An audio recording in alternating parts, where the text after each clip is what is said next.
Salut à tous et bienvenue sur la chaîne YouTube de la Team 331. Je suis aujourd'hui avec Amandine pour vous présenter le site web predictiveworld.watchdogs.com. Salut Amandine. Salut Manon. Alors, qu'est-ce que c'est Predictive World? Alors c'est tout simplement un site de prédiction basé sur des données issues d'Internet qui a été créé pour la sortie du jeu vidéo Watch Dogs 2 le 15 novembre dernier. Pour bien comprendre le but du site, je vais vous présenter rapidement l'intrigue du jeu. Ça se passe à San Francisco où un système de surveillance, le City Operating System, a été mis en place qui connecte tous les habitants à la ville. Le personnage s'appelle Marcus Holloway et il a été accusé à tort d'un crime concernant la nouvelle version du CityOS.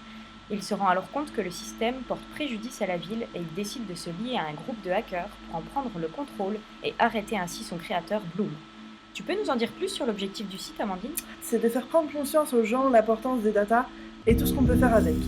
En effet, une petite partie de vos données sera analysée via un algorithme créé par des chercheurs du centre psychométrie de l'université de Cambridge. Des algorithmes similaires sont déjà utilisés pour prédire votre avenir grâce à une quantité inimaginable de données. Par exemple, les assureurs, les banques ou même les forces de l'ordre. Donc, Manon, est-ce que tu peux nous dire comment tu t'es connectée sur le site ?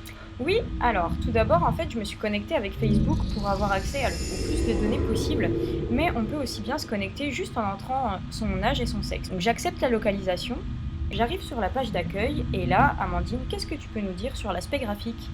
Alors tout d'abord, les couleurs sont simples, donc le bleu et le blanc principalement. Ça se réfère bien à Internet et à la technologie. Concernant les formes, elles sont clairement géométriques, avec beaucoup de traits, de cercles et de points. Ça donne une impression de laboratoire expérimental et ça se réfère beaucoup à la science. Oui, et en parlant de science, regarde, c'est marrant, on dirait un œil, t'as vu, ça ressemble vraiment à une pupille. Mais Manon, t'as remarqué que le son est important pour l'expérience. Qu'est-ce que t'en penses ? Oui, alors tout à fait. Il y a différents sons qu'on peut entendre qui nous immergent dans une atmosphère pesante, froide et plutôt stressante. En effet, il y a une succession de petites tonalités stridentes au survol, comme on peut entendre là, et au clic. Et en fond, on entend aussi un bruit sourd en permanence. En dehors des sons, Amandine, il y a beaucoup d'animations. Tu peux nous les montrer en détail ? Alors en effet, il y a plein d'animations. À plusieurs moments, il y a le texte qui s'écrit tout seul et des particules à l'arrière-plan qui bougent en fonction de la position du curseur. Donc on peut le voir ici pour les particules. Et le programme qui continue à nous parler en bas à droite en bleu. Ensuite, il y a tous les effets de hover assez diversifiés pour chaque type d'élément. Donc par exemple, tous les critères sur la rosace. Les boutons pour en savoir plus et de partage. Et les boutons de fonctionnalité qui changent de couleur au survol. Alors, on va quand même vous faire une petite démonstration globale concernant les interactions que le site propose. Donc je sais pas pour toi Amandine, mais moi la première fois que je me suis connectée, j'ai modifié directement les données sur la rosace pour voir ce que ça provoquait. Donc en fait on peut changer là où il y a des petits ronds. Voilà, en fonction de notre personnalité. Et en fait, on voit comme ça quelles catégories sont liées à quelles autres en fait. On voit que dans les catégories, donc on peut avoir famille, psychologie, santé, profil, environnement, travail et préférences. Ensuite, on a aussi, quand on modifie une donnée, par exemple, je vais modifier l'âge. Voilà.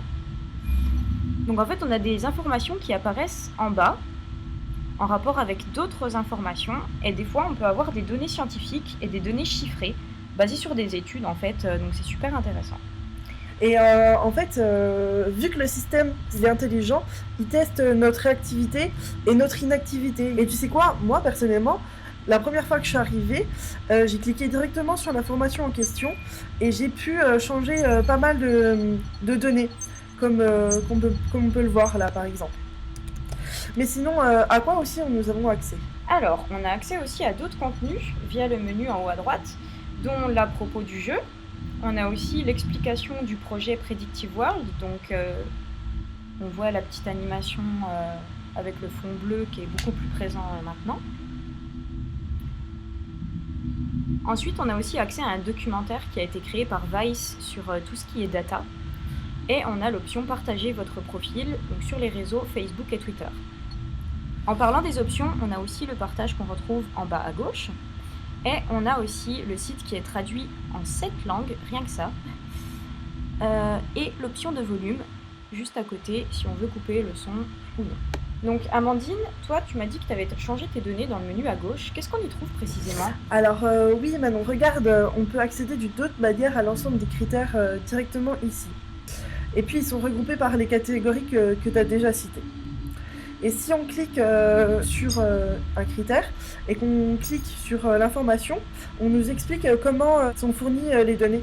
Alors voilà, on a fait le tour du site Predictive World. Personnellement, je me suis bien amusée et c'est franchement intéressant de se dire qu'un jeu vidéo a pu engendrer un projet d'une telle envergure. C'est une belle communication et tout a bien été réfléchi, on voit bien le lien entre la réalité et la fiction, mais que cette limite est parfois faible. Le fait de proposer plusieurs médias autour du sujet des datas aussi, c'est réussi. Le seul point négatif pour moi, c'est le temps de chargement du site.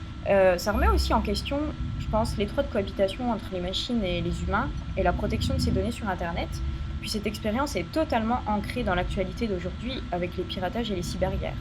Et toi, Amandine, qu'est-ce que tu as retenu de ton expérience? Alors principalement la même chose que toi. C'est un site super intéressant et innovant, mais j'ai trouvé un peu contraignant le fait de devoir se connecter à Facebook, de partager ses données et de donner sa localisation. Et puis autre chose, comme ce sont des calculs de probabilité, les données sont pas toujours précises ou justes. Mais bon, c'est normal. En tout cas, on espère que tous les curieux en quête d'une expérience interactive unique et super intéressante seront prêts à tester Predictive World. En tout cas, nous, on vous le conseille. Merci de nous avoir suivis et à bientôt. Salut Amandine! Merci, salut Manon!